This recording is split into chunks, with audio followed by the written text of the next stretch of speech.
اعوذ باللہ من الشیطان الرجیم، بسم اللہ الرحمن الرحیم۔ الحمد للہ رب العالمین، والصلاۃ والسلام علی سید المرسلین و خاتم النبیین، اما بعد۔ صحیح بخاری، باب کتاب الجنائز۔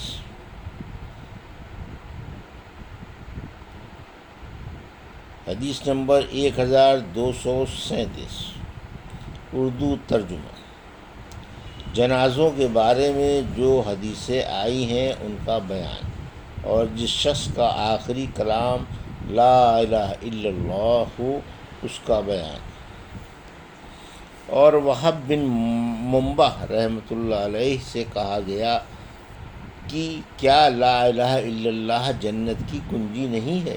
تو انہوں نے فرمایا ضرور ہے، لیکن کوئی کنجی ایسی نہیں ہوتی جس میں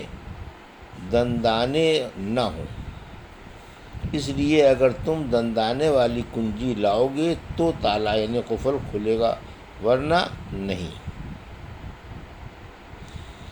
ہم سے موسیٰ بن اسماعیل نے بیان کیا، کہا کہ ہم سے مہدی بن میمون نے کہا، ہم سے واصل بن حیان الاحدب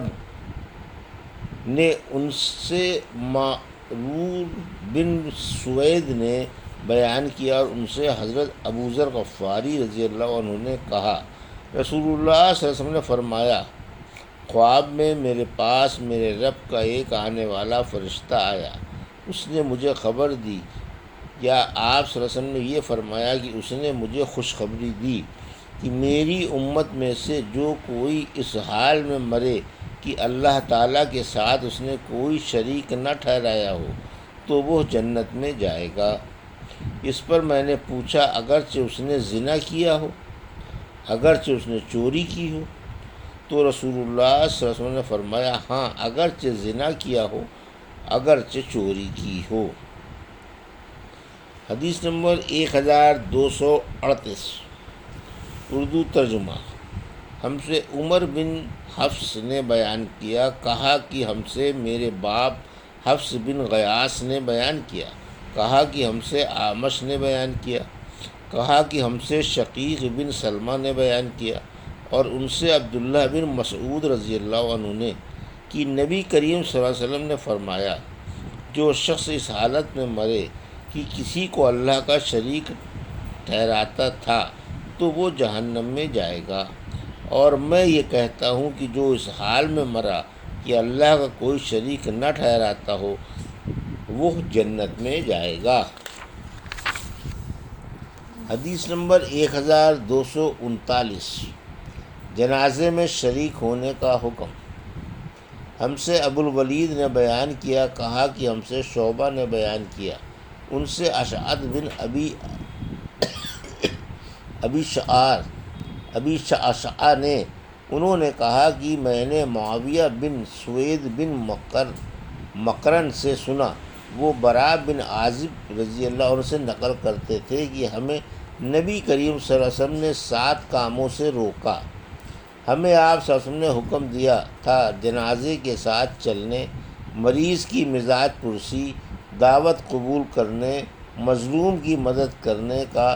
قسم پوری کرنے کا، سلام کے جواب دینے کا، چھینک پر یرحمکم اللہ کہنے کا، اور آپ صلی اللہ علیہ وسلم نے ہمیں منع کیا تھا چاندی کا برتن استعمال میں لانے سے،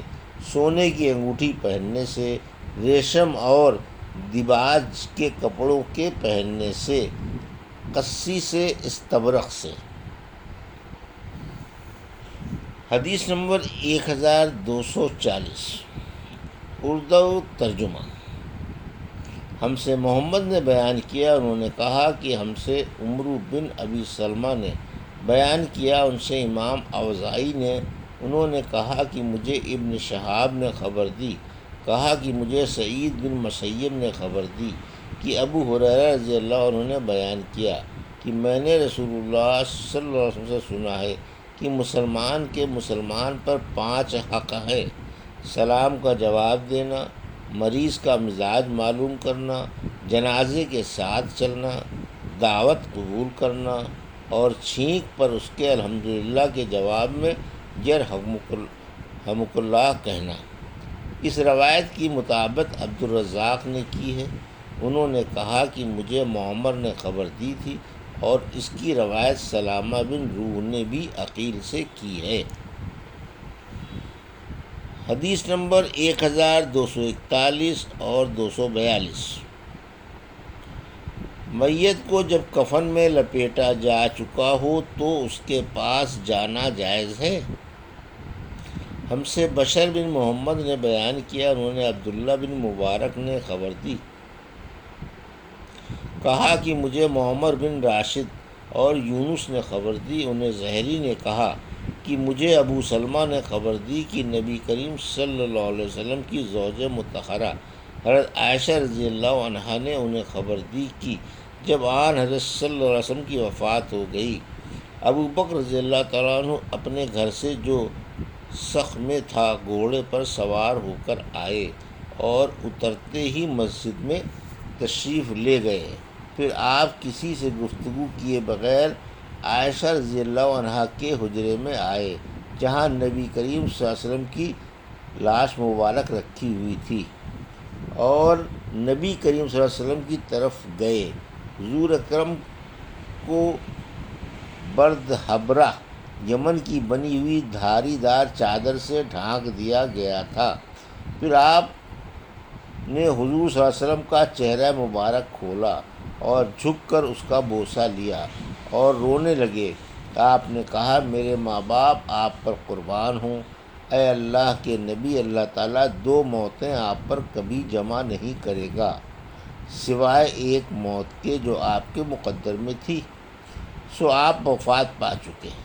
ابو سلمہ نے کہا کہ مجھے ابن عباس رضی اللہ عنہ نے خبر دی کہ حضرت ابو بکر رضی اللہ عنہ جب باہر تشریف لائے تو حضرت عمر رضی اللہ عنہ اس وقت لوگوں سے کچھ باتیں کر رہے تھے۔ حضرت صدیق اکبر رضی اللہ عنہ نے فرمایا بیٹھ جاؤ، لیکن حضرت عمر رضی اللہ عنہ نہیں مانے۔ پھر دوبارہ آپ نے بیٹھنے کے لیے کہا، لیکن حضرت عمر رضی اللہ عنہ نہیں مانے۔ آخر حضرت ابو بکر رضی اللہ عنہ نے کلمہ شہادت پڑھا تو تمام مجمع آپ کی طرف متوجہ ہو گیا اور حضرت عمر رضی اللہ عنہ کو چھوڑ دیا۔ آپ نے فرمایا، اما بعد، اگر کوئی شخص تم میں سے محمد صلی اللہ علیہ وسلم کی عبادت کرتا تھا تو اسے معلوم ہونا چاہیے کہ محمد صلی اللہ علیہ وسلم کی وفات ہو چکی، اور اگر کوئی اللہ کی عبادت کرتا ہے تو اللہ باقی رہنے والا ہے، کبھی وہ مرنے والا نہیں۔ اللہ پاک نے فرمایا ہے، اور محمد صرف اللہ کے رسول ہیں، اور بہت سے رسول اس سے پہلے بھی گزر چکے ہیں۔ آپ نے یہ آیت پڑھی،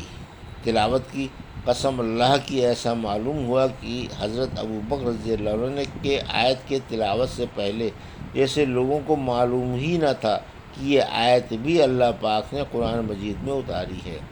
اب تمام صحابہ نے یہ آیت آپ سے سیکھ لی، پھر تو ہر شخص کی زبان پر یہی آیت تھی۔